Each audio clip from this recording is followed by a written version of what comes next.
Terima kasih Bapakku yang baik. Terima kasih Tuhan Yesus yang manis.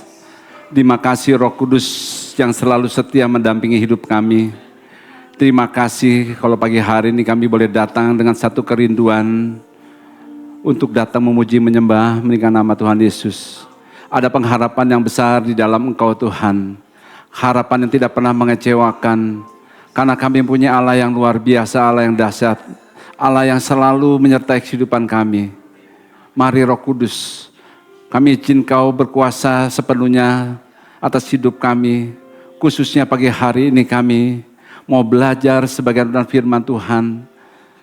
Biarlah firman yang kami tabur, yang kami terima di hati kami Tuhan, boleh jatuh di tanah hati kami yang paling subur. Sehingga benih firman itu jatuh, bertumbuh, berbuah, dan buahnya menyenangkan hati Tuhan. Dan hidup kami membawa dampak Tuhan. Berikan kami telinga seorang murid, telinga yang peka untuk dengar suara Roh Kudus yang lembut. Biar waktu kami dengar firman Tuhan, iman kami timbul. Dan di atasnya kami hidup. Hanya nama Tuhan saja yang ditinggikan, dimuliakan. Aku percaya firman-Mu berkuasa Tuhan. Aku percaya firman-Mu merubah hidup kami. Yang tidak mungkin menjadi mungkin. Yang biasa menjadi luar biasa. Bahkan yang baik menjadi sangat baik Tuhan. Dan kami mau dengar semuanya ini Tuhan. Hanya di dalam satu nama. Nama yang memberikan kemenangan. Nama Yesus Kristus Tuhan. Kami siap di dalam nama Tuhan. Haleluya. Amin. Silakan duduk Bapak Ibu yang kasih Tuhan.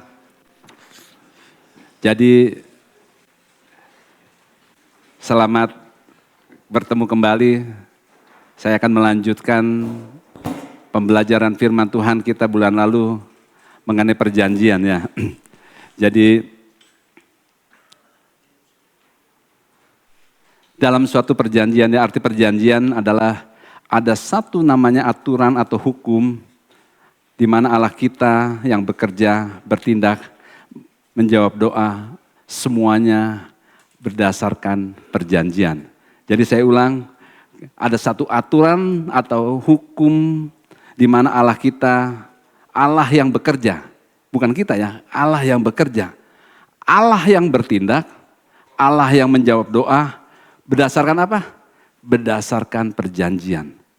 Nah, maka dipastikan apakah kita hidup dalam perjanjian dengan Tuhan atau tidak. Jadi jangan sampai kita sudah merasa aktif, sudah merasa baik, sudah melakukan ini itu, namun kita belum masuk menjadi anak perjanjian. Ya, nah kita sudah dengar bulan lalu, nanti Bapak Ibu bisa nyimak di pembelajaran perjanjian yang pertama itu bahwa ada berbagai macam perjanjian. Saya tidak akan bahas lebih jauh, tapi pagi hari ini kita mau belajar atau lebih dalam untuk mengerti Allah yang selalu mempunyai inisiatif, Allah yang selalu memulai untuk menyatakannya kasihnya, mengadakan suatu perjanjian. Untuk apa? Untuk melibatkan kita pihak kedua, untuk mencapai satu kata yang namanya kesepakatan.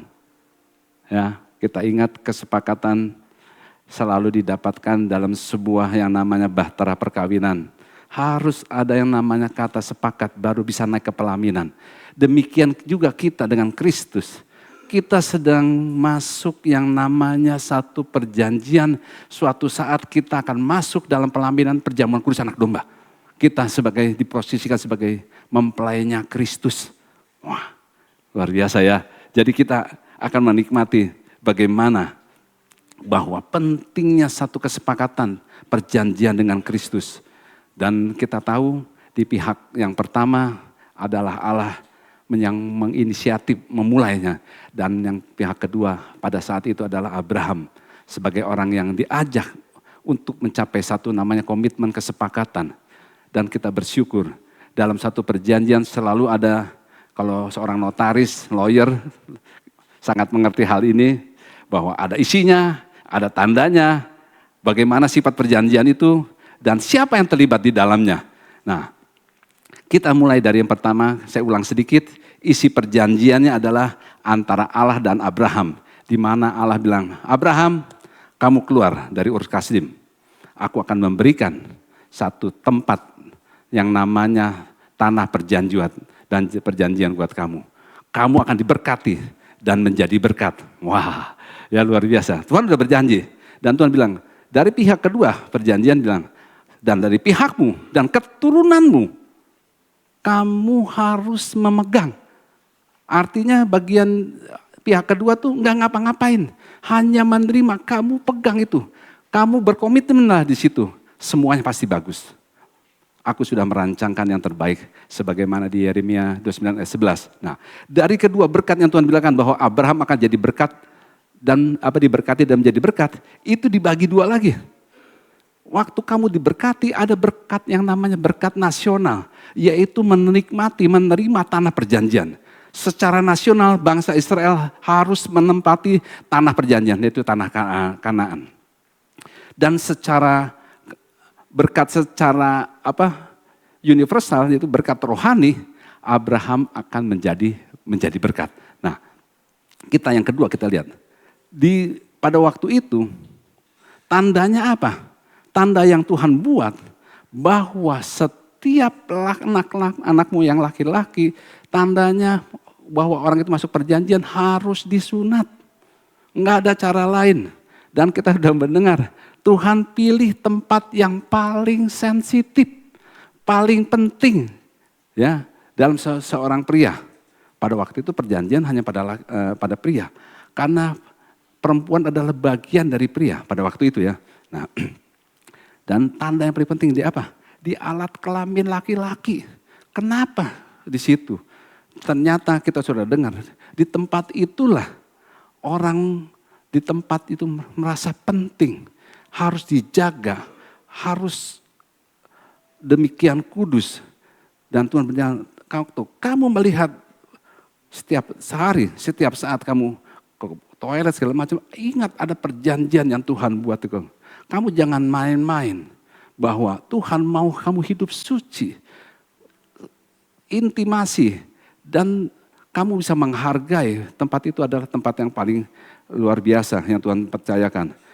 Nah, yang ketiga bilang begini, bagaimana sifat perjanjiannya? Firman Tuhan katakan, perjanjiannya kekal. Dalam perjanjian disebut bahwa tanda meterainya sudah sah dengan sunat dan sifatnya kekal. Galatia 3 ayat 17 dikatakan, janji yang sebelumnya telah disahkan Allah tidak dapat dibatalkan oleh hukum Taurat yang baru terbit 430 tahun kemudian. Sehingga janji itu hilang kekuatan. Tidak bisa. Pokoknya sampai selama-lamanya. Artinya dari sejak zaman Abraham, nanti kita lihat zaman Musa, sampai perjanjian terus, bahkan sampai nanti penggenapan kitab Wahyu. Janji Allah tidak bisa dibatalkan. Nah, siapa yang yang terlibat dari pihak situ? Pihak pertama dikatakan Allah, pihak kedua Abraham. Nah, keturunan Abraham yang dimaksud kita mengerti juga bahwa Galatia 16 dikatakan bahwa adapun kepada Abraham diucapkan segala janji itu dan kepada keturunannya. Tidak dikatakan kepada keturunan-keturunannya. Seolah-olah dimaksudkan banyak orang, tetapi hanya satu orang kepada keturunanmu. Dan yang terus akhirnya ujungnya kepada keturunan yang seorang laki-laki yang bernama Yesus Kristus Tuhan kita. Wow ya, Galatia 16. Nah, jadi kita ingat di perjanjian baru juga harus ada isinya, ada tanda perjanjiannya, ada sifat perjanjiannya, dan pihak terlibatnya juga. Jadi perjanjian lama maupun perjanjian baru, isi perjanjiannya Tuhan tidak berubah. Nanti kita akan belajar. Nah, kita melihat Allah yang membuat perjanjian, yang menginisiasi, janjinya kekal sampai selama-lamanya.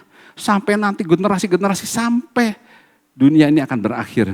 Sampai kita masuk dalam pemerintahan dunia yang baru. Nah, artinya melalui perjanjian inilah firman Tuhan katakan, kamu kalau memiliki perjanjian dengan Allah, kamu memiliki akses, memiliki fasilitas, memiliki semua yang Tuhan punya untuk kamu bisa nikmati dan kamu bisa rasakan.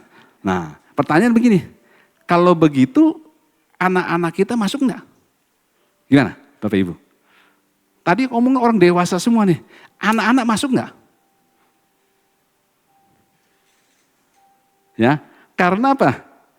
Anak-anak juga harusnya masuk. Firman Tuhan katakan, Tuhan berbilang sama Abraham, pada kamu dan kepada keturunanmu. Berarti anak-anak masuk. Ya. Nah, makanya anak-anak disunat.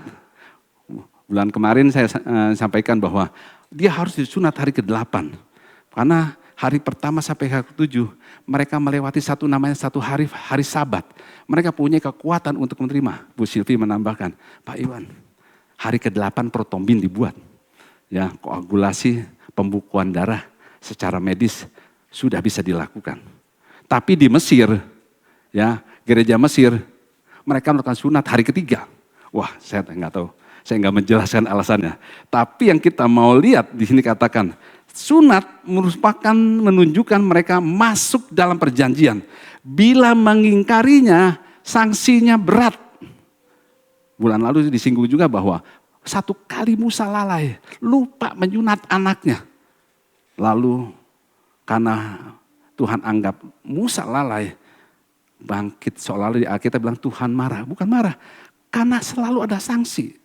Pada waktu tidak dilakukan, waktu roh Tuhan hendak membinasakan, mencelakai Musa, Sipora ingat, anaknya belum disunat, lalu disunat, set.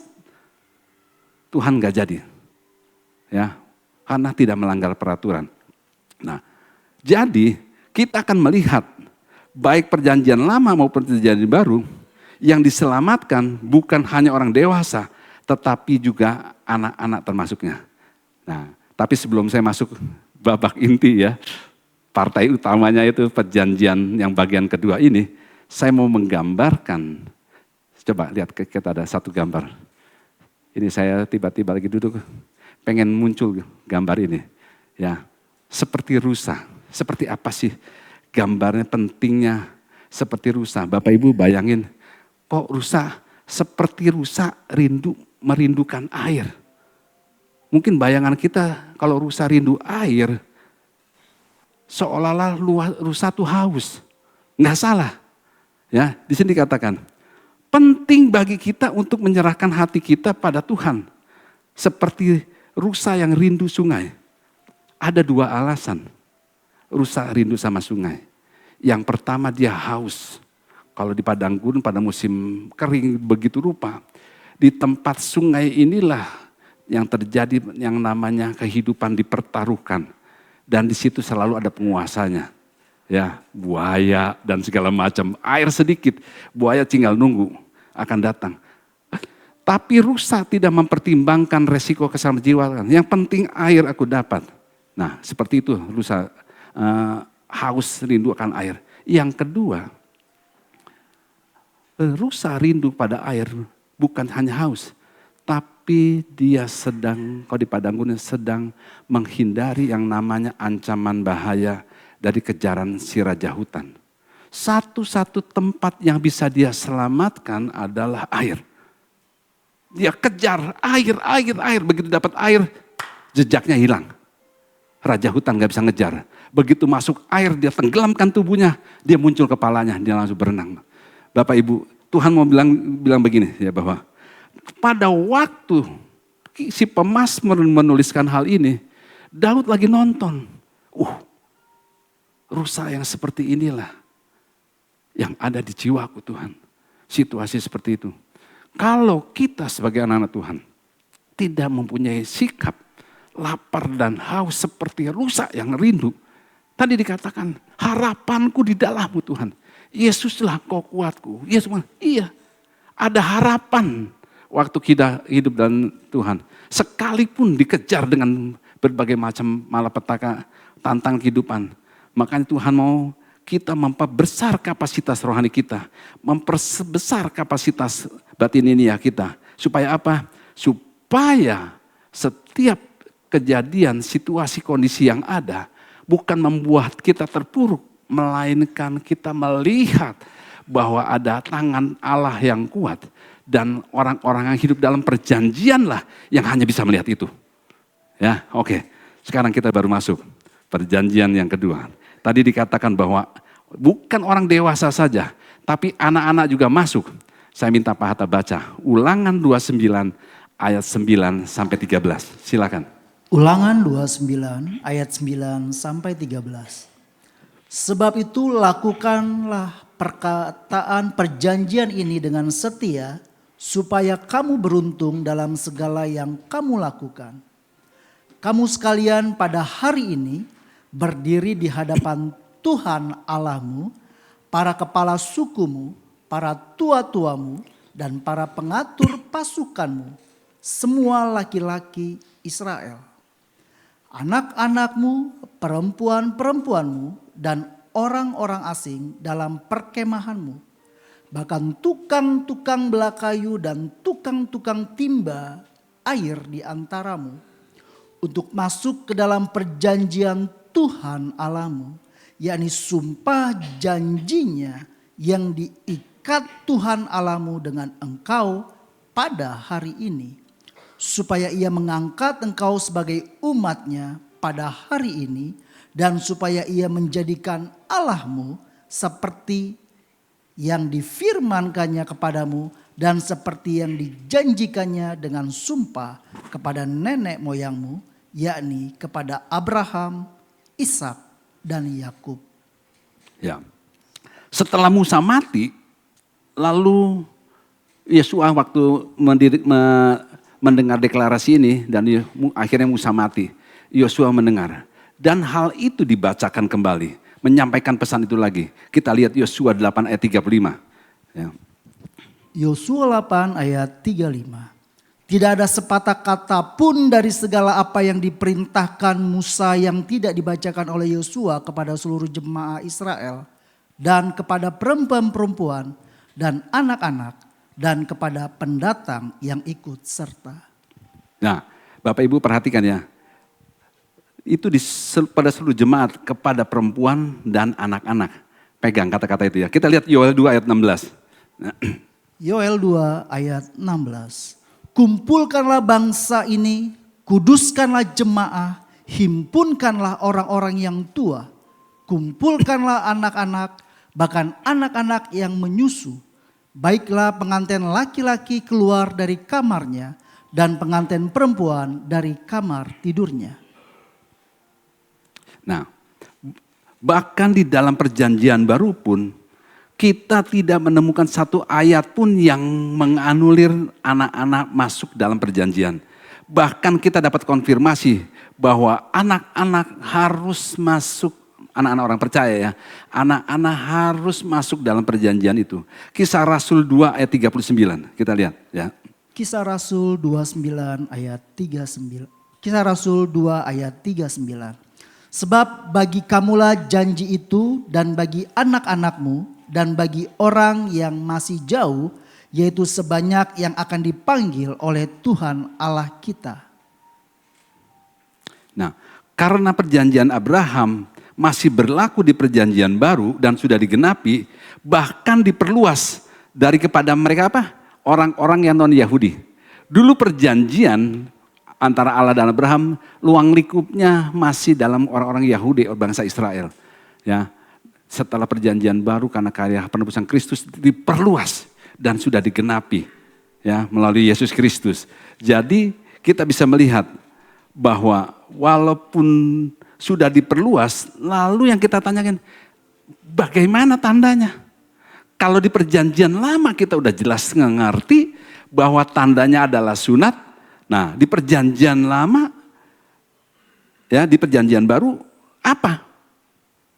Ya, tapi anehnya di perjanjian baru seolah-olah tanda sunat itu diabaikan. Kita lihat 1 Korintus 7 ayat 19. 1 Korintus 7 ayat 19. Sebab bersunat atau tidak bersunat tidak penting. Yang penting ialah mentaati hukum-hukum Allah. Galatia 5 ayat 2 dan 6.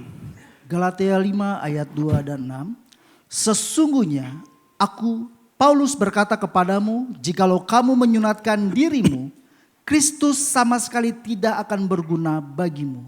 Sebab bagi orang-orang yang di dalam Kristus, Yesus hal bersunat atau tidak bersunat tidak mempunyai sesuatu arti. Hanya iman yang bekerja oleh kasih. Nah, makanya orang-orang di luar sana akan sering bertanya begini. Katanya orang Kristen mempunyai perjanjian dengan Abraham. Buktinya dia melalaikan, mengabaikan sunat. Kita lihat. Nanti Bapak Ibu bisa lihat di Kisah Rasul 16. Paulus menyunat Timotius. Nah, ya, nggak mengabaikan. Tapi pada waktu Titus minta disunat, bukan, tidak. Paulus tidak mau. Karena Timotius orang Yahudi, sedangkan Titus orang Yunani. Jadi ini berlaku buat orang Yahudi. Nah, kita bisa melihat bagaimana Galatia 6 ayat 15. Sebelumnya begini, kita mengerti bahwa sunat pada waktu dilakukan bukan sebagai tanda orang itu selamat, tapi sebagai suatu perjanjian. Kamu mempunyai hubungan, punya ikatan dengan Allah, bukan keselamatan ya. Nah, kita baca dulu Galatia 6 ayat 15. Galatia 6 ayat 15. Sebab bersunat atau tidak bersunat tidak ada artinya. Tetapi menjadi ciptaan baru itulah yang ada artinya. Nah, jadi sunat bilang tidak ada artinya. Di perjanjian bilang kalau kamu menjadi ciptaan yang baru, baru ada artinya. Artinya apa? Waktu kamu menerima karya penebusan Kristus, semua itu akan menjadi lebih bermanfaat, berguna buat kamu. Nah, tapi kita mau ngelihat gini, kalau begitu, apakah tanda sunat ditiadakan? Katanya kekal. Ya, perjanjiannya kekal dengan tandanya sunat. Arti kekal tidak boleh ditiadakan. Jadi kita harus untuk mengetahui kekal atau tidak kekalnya, kita harus mengetahui aturan yang ada di perjanjian lama. Ada 3 aturan yang disebut kekal. Ya, kita harus ngerti. Ada 3 aturan yang disebut kekal. Yang pertama, Paskah. Yang kedua, Sabat. Yang ketiga, sunat. Nah, ya, ini ada 3 aturan yang bersifat kekal di perjanjian lama. Tapi ini juga akan muncul di perjanjian baru. Kita lihat dulu. Paskah yang pertama. Keluaran 12 ayat 14 sampai 17. Kita lihat.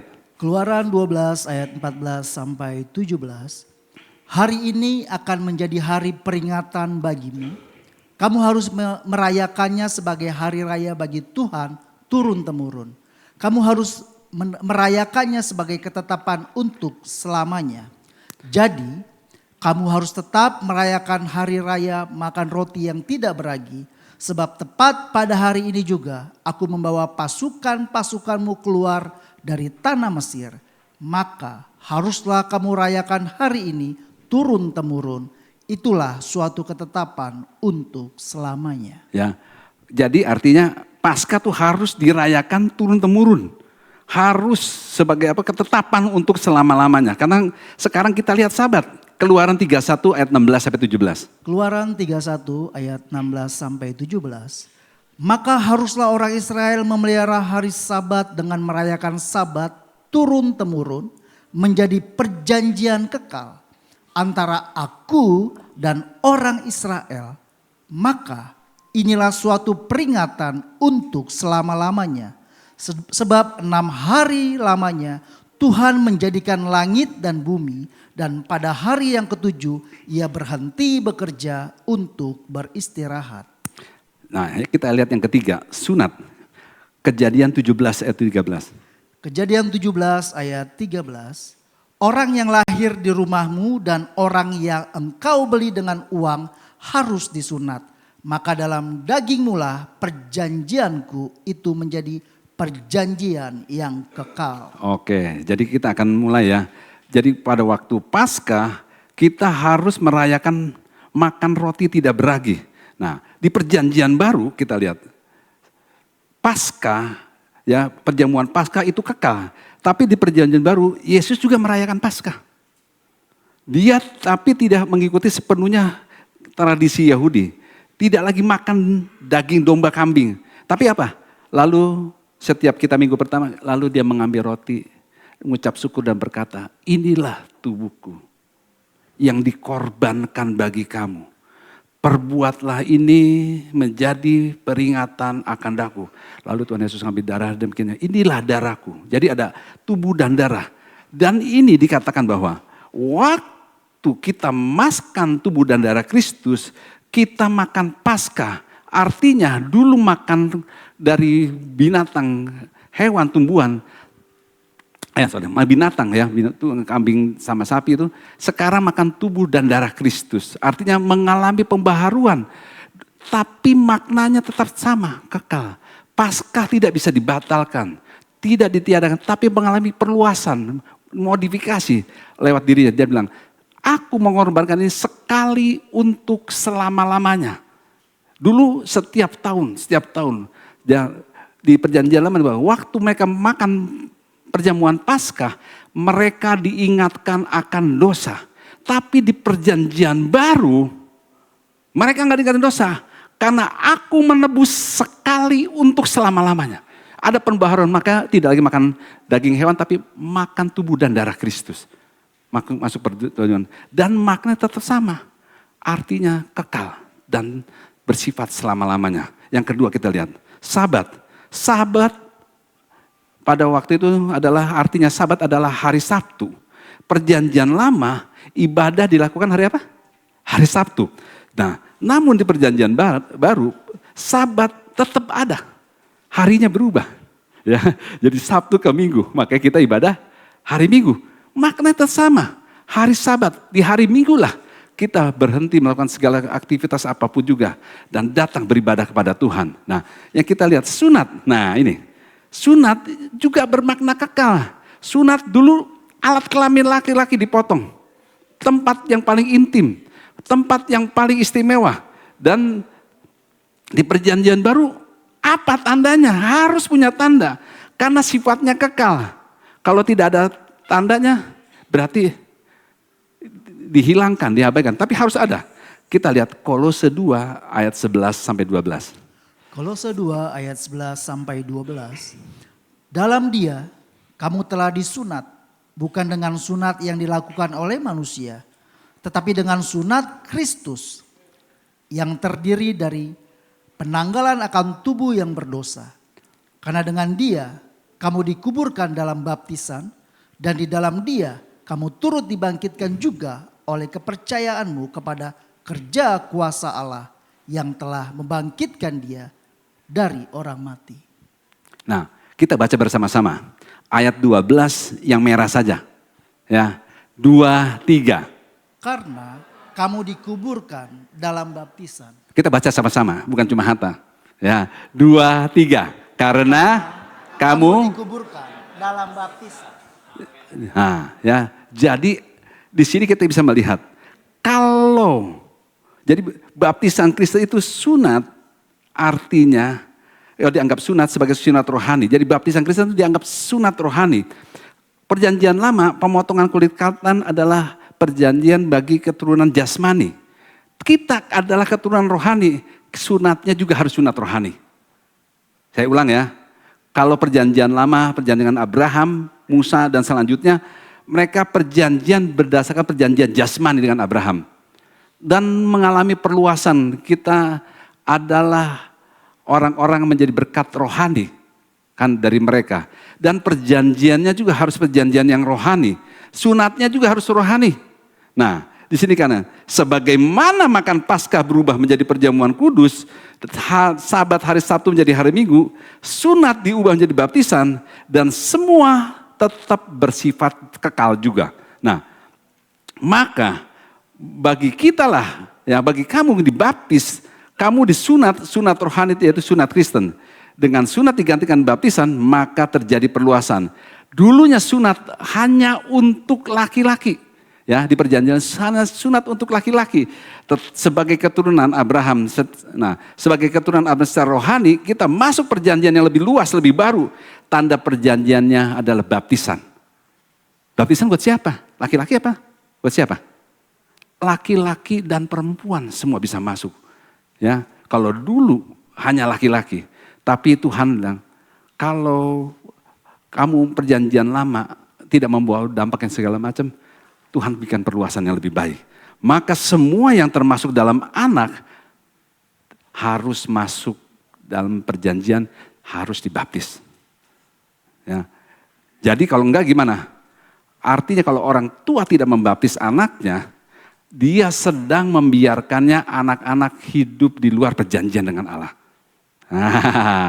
Tapi masalahnya bilang, tapi kan kita nggak pernah dengar ayat dari baptisan anak. Di mana ayatnya? Nah, ya. Jadi kita harus tahu dulu, baptisan anak dilakukan pada orang tua, anak orang percaya. Dia orang tuanya sudah percaya dulu, bukan pada orang tua yang tidak percaya. Ya, nah, kalau anak dari orang tua tidak percaya, tidak bisa dilakukan baptisan anak. Kenapa?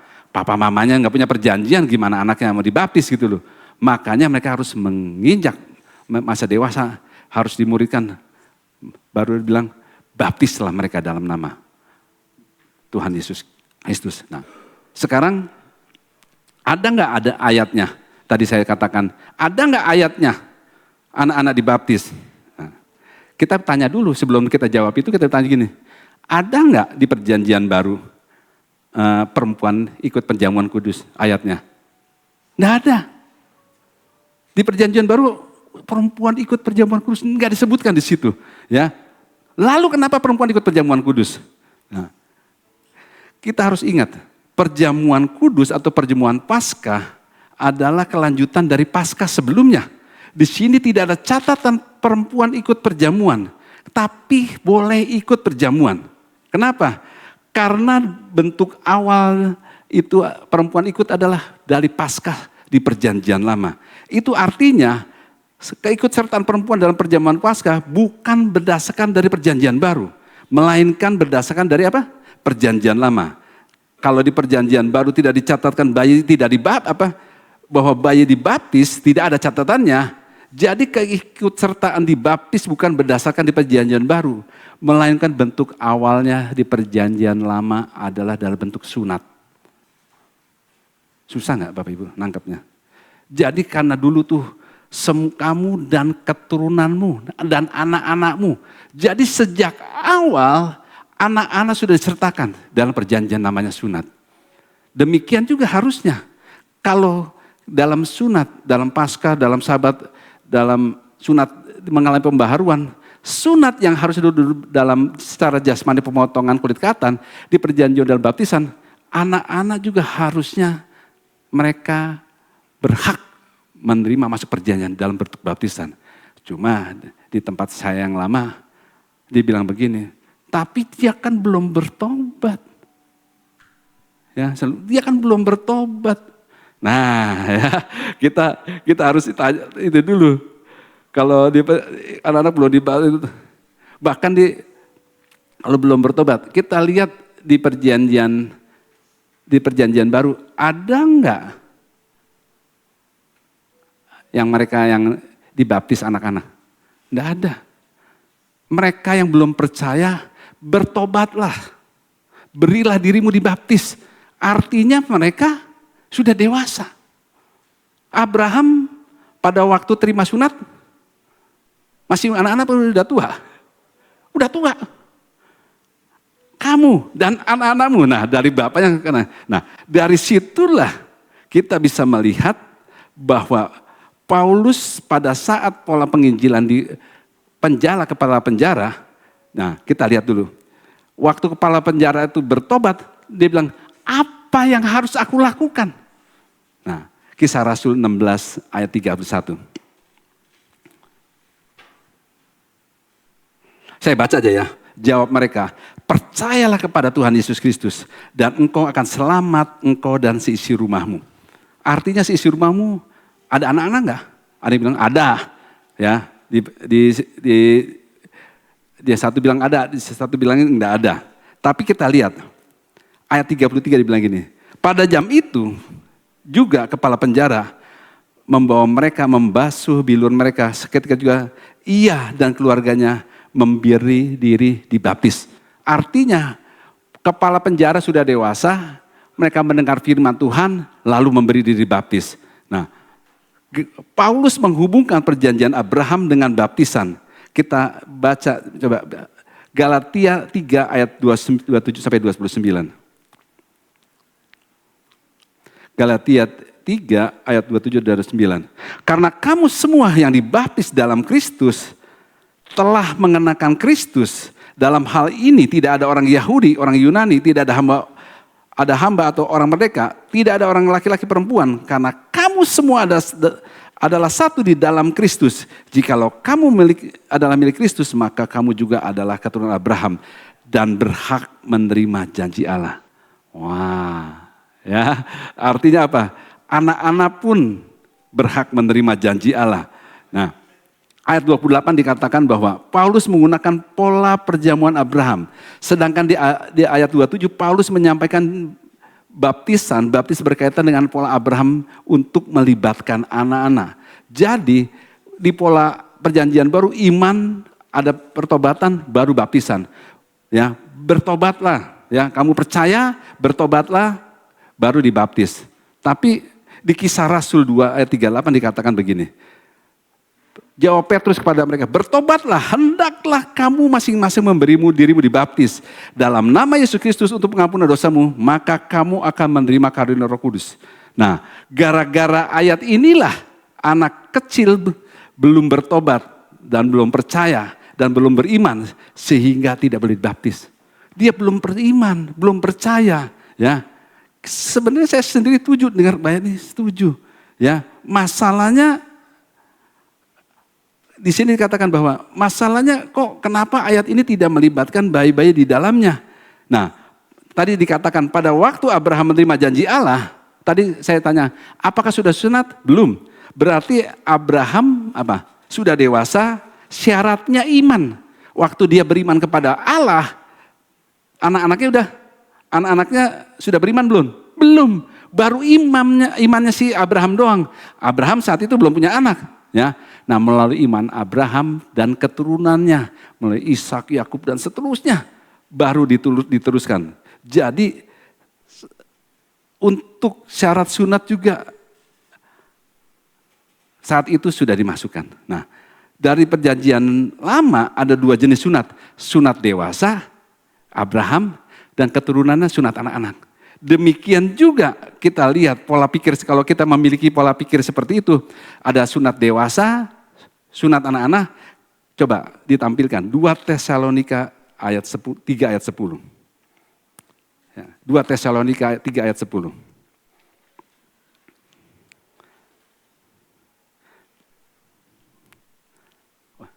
Bisa ditampilkan? Oke. 2 Tesalonika ayat 10. Saya bacakan dengan cepat ya. Sebab juga waktu kami berada di antara kamu, kami memberi peringatan ini kepada kamu. Jika seorang tidak mau bekerja, janganlah ia makan. Nah, kalau saya tanya begini, bayi sudah bisa bekerja apa belum? Kalau bilang, kalau tadi ayat yang di atasnya sunat itu hanya diberikan pada orang dewasa ya, tapi anak-anak gak ikut, kalau bilang, anak-anak gak bisa masuk baptisan. Kalau kita ikut pola pikir seperti itu bilang, kalau orang tidak bekerja, jangan makan. Pokoknya jangan makan. Akibatnya apa? Mati semua anak-anak. Gak ada yang bisa bekerja. Udah pasti gak ada yang berhidup. Nah, ayat ini ditujukan pada apa? Orang dewasa. Bukan ditujukan pada anak-anak.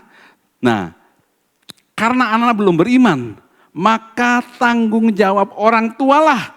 Mereka harus yang membawa mereka kepada Tuhan. Atas dasar itulah maka kita mau baptis anak-anak. Ya, mau baptis anak-anak. Jadi mereka kudus, ya, terhisap masuk dalam perjanjian bapa leluhur rohani mereka, yaitu Bapak Abraham, masuk perjanjian tanah baptisan.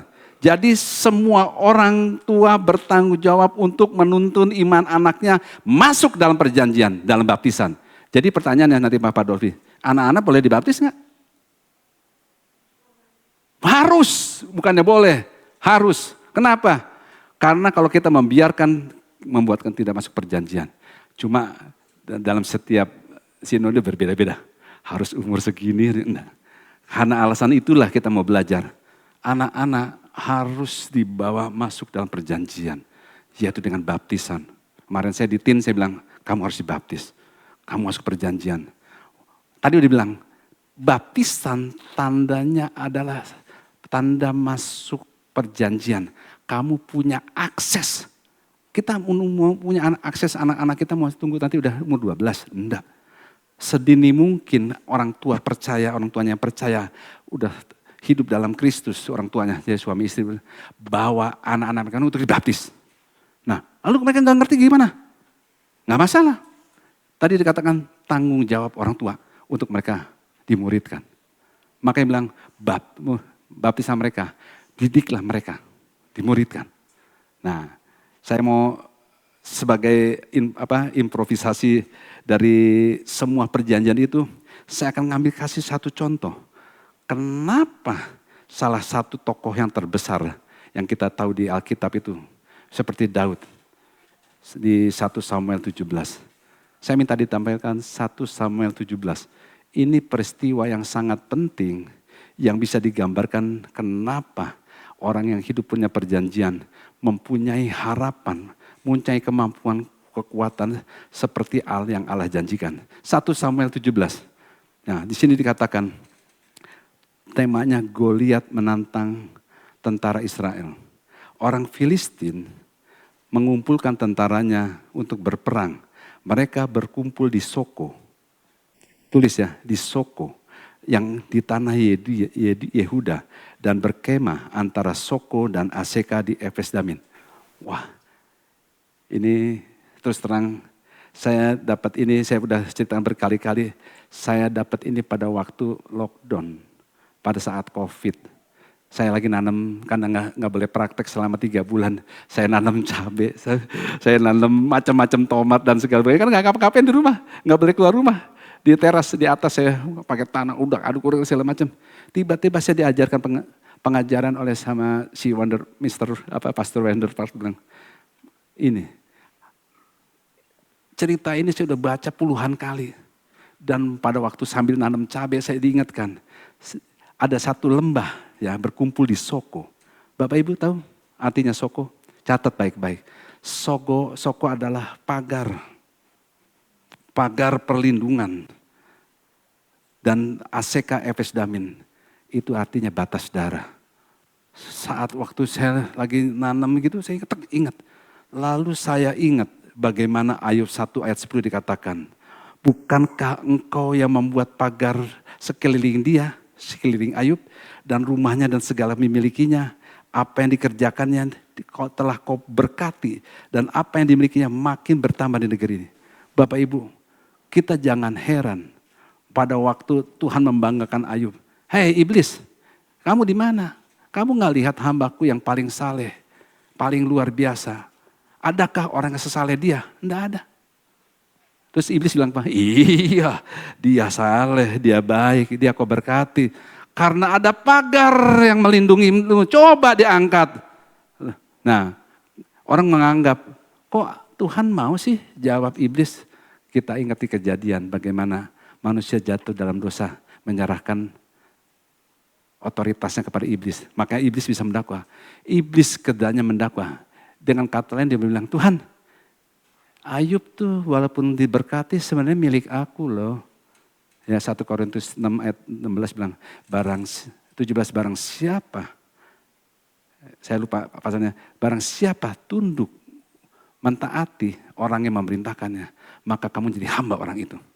Nah saat itulah iblis bilang, Tuhan Ayub tuh harusnya punyaanku, pagarmu yang menghalangi aku gak bisa.